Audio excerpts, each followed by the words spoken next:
l'histoire des systèmes d'écriture en m'intéressant aux premières formes idéogrammatiques, pictographiques, au logogramme et jusque donc à la transition dans le cadre du Moyen-Orient d'un de ces systèmes vers un système alphabétique qui, lui, s'est répandu à partir d'un point central à une bonne partie de l'espace eurasiatique au cours de l'Antiquité et du Moyen-Âge. Et cette diapo d'introduction, des exemples de plusieurs langues et à plusieurs systèmes d'écriture. Donc à gauche, vous avez l'inscription de Cyrus le roi achéménide, de Pasargade en Iran.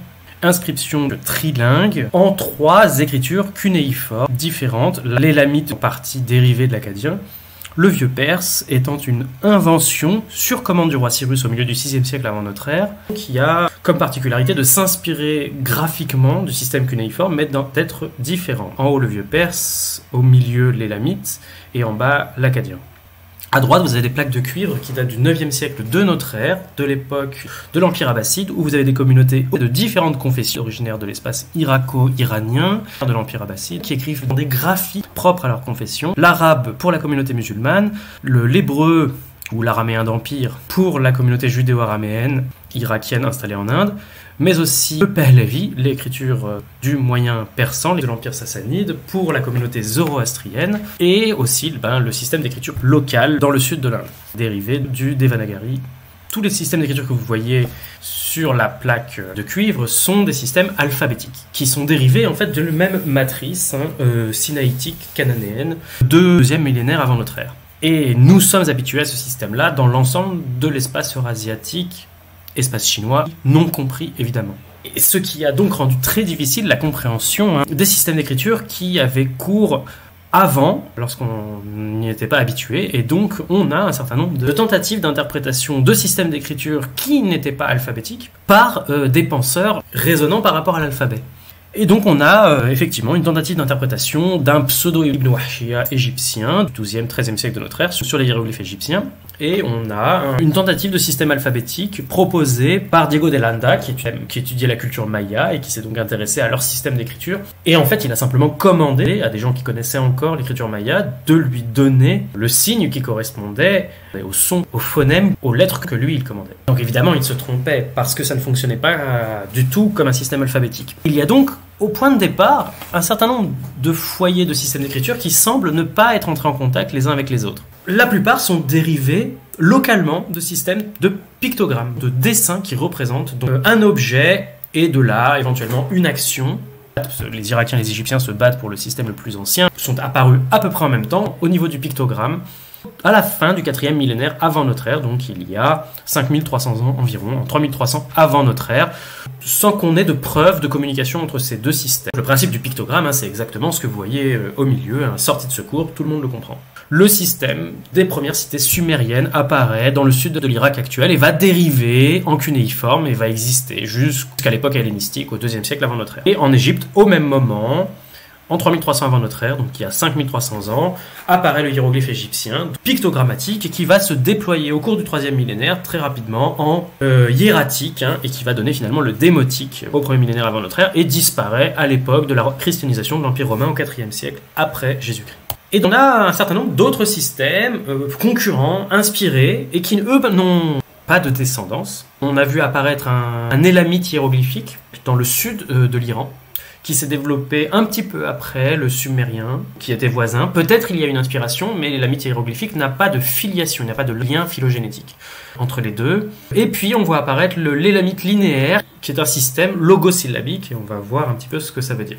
On a également un système à pictogramme de la civilisation de l'Indus, qui n'est pas déchiffré dans le sud du Pakistan, le centre du Pakistan, l'ouest de l'Inde. Ce système n'est pas déchiffré, mais on est probablement à l'origine d'un système hiéroglyphique ou pictogrammatique, logogrammatique, peut-être pas plus complexe que ça. Et on a également le hiéroglyphique crétois, qui n'est pas non plus déchiffré, et qui semble être l'ancêtre du linéaire A, qui lui non plus n'est pas déchiffré. Le linéaire A qui a peut-être engendré le linéaire B, mais les liens sont ténus, il est difficile d'assurer une phylogénie. Le linéaire B, lui, est bien compris parce qu'on en connaît la langue, la forme de grec archaïque qui était parlée dans le monde achéen mycénien à l'âge du bronze, donc au 2e millénaire avant notre ère, et c'est un syllabaire. Il a donné lui-même le syllabaire chypriote. Et ce système donc a disparu ensuite en étant remplacé par l'alphabet grec que nous connaissons. Et puis on a un autre système qui sont les hiéroglyphes anatoliens, eux aussi très difficilement compréhensibles, probablement logosyllabiques, et qui se développe au 2e millénaire avant notre ère et culmine à l'époque des royaumes néo-hittites du sud-est de la Turquie et du nord-ouest de la Syrie. Donc on a ici quelques exemples du système hiéroglyphique et linéaire élamite, donc dans le sud de l'Iran, indépendant du système sumérien et indépendant du système de la civilisation de l'Indus, donc on est entre les deux. Donc, ces apparitions subites au cours du 3e millénaire de systèmes concurrents, parallèles, sont sans doute liées à des inspirations, mais il n'y a pas de lien, encore une fois, généalogique entre ces systèmes. Faut savoir que le linéaire élamite est en ce moment en train d'être déchiffré, donc il y en a quelques embryons à ce qui permettent d'établir un système logosyllabique. Les systèmes d'écriture de l'âge du bronze, ils sont résumés sur cette carte. Tout l'espace qui va être réuni au sein de l'Empire achéménide au 6e et 5e siècle avant notre ère.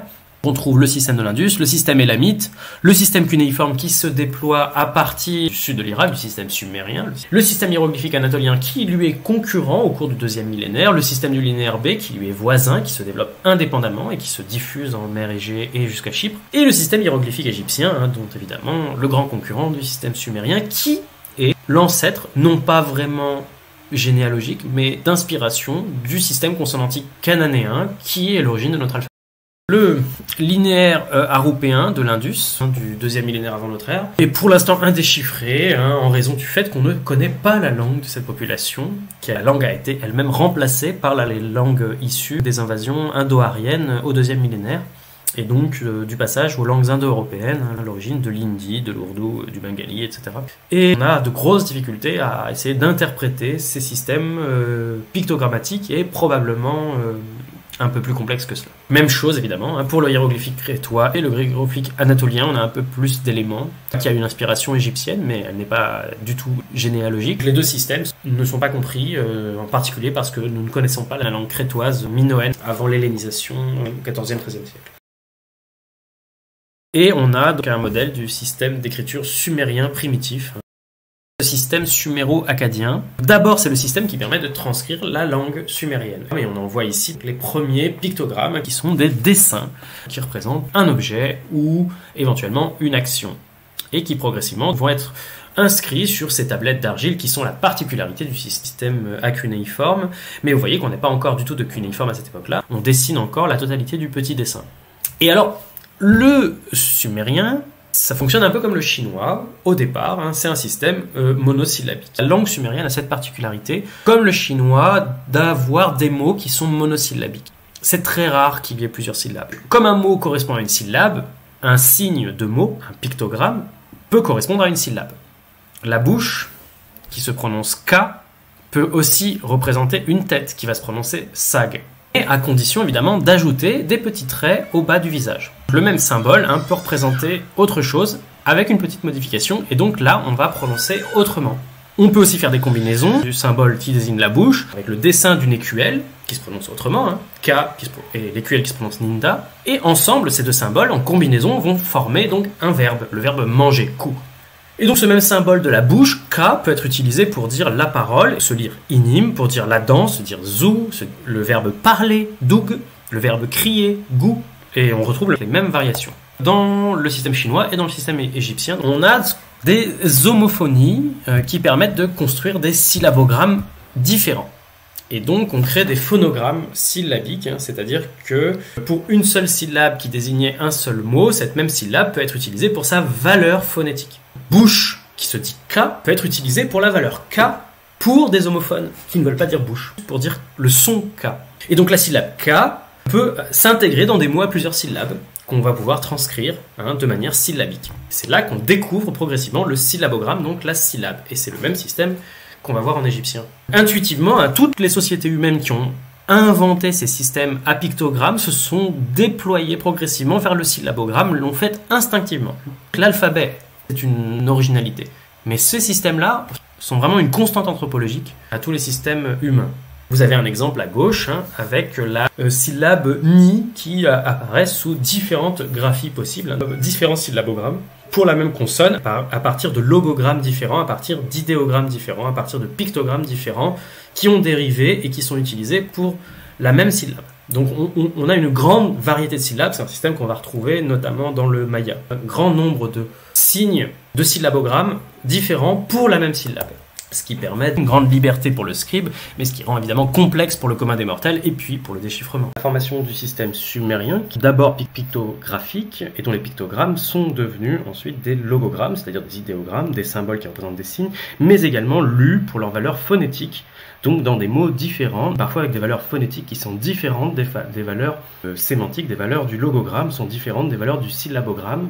Or, le système se complexifie dans la mesure où il va être adopté par des civilisations qui sont influencées par la civilisation sumérienne au cours du 3e millénaire et au partir du milieu du 3e millénaire, du 25e, du 24e siècle, des peuples sémitiques qui parlent la langue qu'on appelle akkadienne dans l'Irak central et la langue héblaïte en Syrie centrale, importent le système sumérien, l'adaptent à leur propre langue sémitique qui sont très différentes, le sumérien étant, rappelons-le, donc monosyllabique pour l'essentiel, ce que ne sont pas les langues sémitiques qui sont pour l'essentiel trisyllabiques, triconsonantiques. Et cette adaptation va se produire à la fois sous la forme de l'importation de logogrammes akkadiens, qu'on va donc appeler des sumérogrammes et qui sont systématiquement notés en majuscules, dans la translittération savante.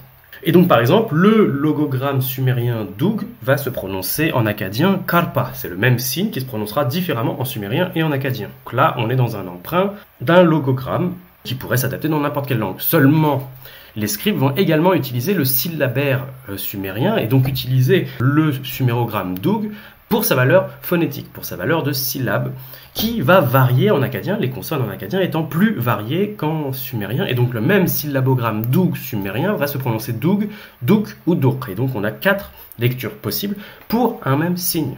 Une valeur logogrammatique, vase, prononcé Karpa, et 3 valeurs phonétiques syllabiques. Ici l'exemple Chypre, qui est facile puisqu'il est l'origine de chiffre en français par l'arabe sifr. Vous voyez la terminaison et un qui est nominatif dans les langues sémitiques. Or, pour transcrire donc ce mot akkadien, ils n'utilisent pas un sumérogramme dans sa valeur de logogramme, mais ils vont utiliser 3 syllabogrammes akkadiens, chi, ip et ru, pour transcrire cette prononciation qui de toute façon n'existe pas en sumérien.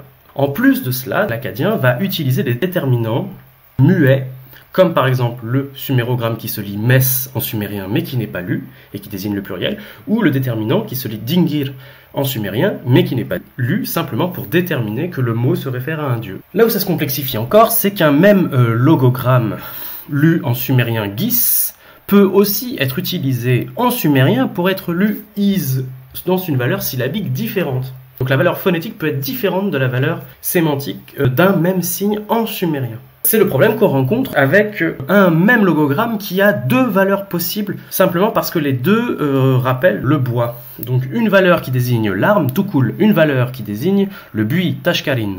Et ces deux logogrammes vont utiliser un déterminant non lu, qui est gis, qui peut se lire, rappelons-le, différemment dans sa valeur de syllabogramme. Donc c'est un petit peu compliqué, et vous allez voir comme ça devient encore plus compliqué, mais en même temps ça s'éclaircit pour nous en akkadien. Donc vous voyez ici la dynastie des Sargonides d'Irak de la fin du 3e millénaire avant notre ère.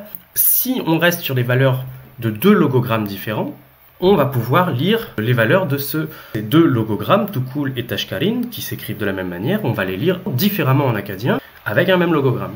Donc on va le lire kak dans un cas et tashkarin dans l'autre. Vous voyez que le mot sumérien est passé en akkadien dans le deuxième cas. Dans le premier, le mot sumérien est complètement différent du mot akkadien. Et le premier syllabogramme, muet, gis, reste là pour désigner le type d'objet auquel il se réfère. Et donc on a 2 logogrammes qui se lisent comme un seul logogramme de 2 manières différentes. Et là où c'est encore plus compliqué, c'est que la même forme peut se lire avec les valeurs de syllabaire du sumérogramme. Donc 2 sumérogrammes qui peuvent être 2 syllabogrammes, qui sont différentes, rappelons-le, des valeurs des logogrammes de ce même mot. Et en l'occurrence, du fait de la variation des consonnes dans les langues sémitiques dans l'akkadien, cette même expression peut encore renvoyer à 3 verbes différents, isku, esku et esku, qui n'ont pas le même sens. Donc le premier isku, c'est la même racine que la zakat, c'est la purification en arabe. Mais ils ont été purifiés, le second, ils ont été décidés, et le troisième, ils ont été gravés. L'évolution à partir de l'époque de l'empire sargonide, qui est l'empire d'Akkad, qui devient le centre du pouvoir, et donc on a une diffusion de l'akkadien au-delà des limites de la zone de l'Irak central, akkadien qui va peu à peu supplanter lui-même le sumérien, même si par contre il ne supplante pas complètement l'héblaïte en Syrie, hein, qui reste une langue avec son propre système cunéiforme indépendant. On a le système élamite indépendant, et à la fin de ce 3e millénaire, du fait d'influence de l'empire d'Akkad, les élamites vont emprunter le système cunéiforme adapté par les Akkadiens pour leur propre langue, qui est une langue apparentée au sumérien, qui n'est pas une langue sémitique. Même chose pour les Ourites, même si on n'en a pas beaucoup de vestiges, les Ourites ont préféré utiliser l'akkadien comme langue administrative, et donc on a peu de connaissances sur cette langue. Voilà le très fameux lion du Louvre, un des rares exemples d'une inscription ourite utilisant le système cunéiforme akkadien. Adaptation de l'élamite dans le sud de l'Iran, avec un système identique au système akkadien, autour du 22e siècle avant notre ère. Au 18e, 17e siècle, on a de rationalisation, hein, avec un syllabaire rationalisé, où on n'a plus toutes ces syllabes qui s'écrivent différemment pour rendre la même syllabe, et qu'on va réduire à un nombre d'une centaine de syllabes. Donc on peut dresser un véritable tableau systématique, un syllabaire rationalisé. On a vu aussi le cas du Hourite peu attesté, bien sûr, et on a cette adaptation qui par contre est extrêmement importante, qui est celle du hittite en Anatolie centrale, une langue indo-européenne, donc un autre groupe que les langues sémitiques ou sumériennes, et qui va adapter le système, non pas directement du sumérien, mais de son adaptation akkadienne. Et puis plus tard, on aura une adaptation d'une forme akkadienne tardive, l'assyrien, à une autre langue du plateau anatolien, l'ourartéen. Alors, dans le cas de l'adaptation au hittite, en plus des sumérogrammes dans l'akkadien, on a l'ajout des akkadogrammes dans le hittite. Et donc, le syllabogramme qui se lit en akkadien, oul, et qui signifie la négation, ne pas, en akkadien, la même racine que lo en hébreu, la en arabe, il va s'employer en hittite, mais il doit être lu non pas pour sa valeur de syllabogramme akkadien, mais pour sa valeur sémantique. Natta, donc apparenté évidemment au nish, note, non indo-européen. De même, on va utiliser les deux syllabogrammes pour rendre le Bel, seigneur, le Bel sémitique, BL, deux syllabogrammes, mais ils seront prononcés autrement, par un terme akkadien qu'on devra lire en hittite, Orias. En outre, le hittite ayant souvent des consonnes qui se suivent, les syllabogrammes vont commencer à être lus uniquement pour leur valeur consonantique, un système qu'on va retrouver dans le système égyptien et qui est à l'origine de l'alphabet. Donc on a cette carte, cette diffusion. On a déjà vu l'élamite à la fin du 3e millénaire, le Hourite aussi à la fin du 3e millénaire, donc très peu attesté, on l'a dit, mais le hittite au 2e millénaire, c'est vraiment la grande innovation, la grande adaptation. Et en même temps, suite à l'empire d'Akkad et à la période néo-sumérienne, on a la formation avec les invasions amorites, certains groupes de populations sémitiques qui se sont répartis tout le long du croissant fertile en Syrie, le long de l'Euphrate, et qui sont très probablement aussi à l'origine des invasions Hyksos en Égypte qui mettent un terme au Moyen Empire autour du XVIIe, XVIe siècle avant notre ère. Et donc ces populations aussi vont adapter l'akkadien à leur langue, mais c'est comme le Hourite, on en a peu d'attestations. Ils vont préférer donc utiliser l'akkadien. Et l'akkadien devient à cette époque la langue véritablement internationale qu'on va retrouver dans les archives du Nouvel Empire, notamment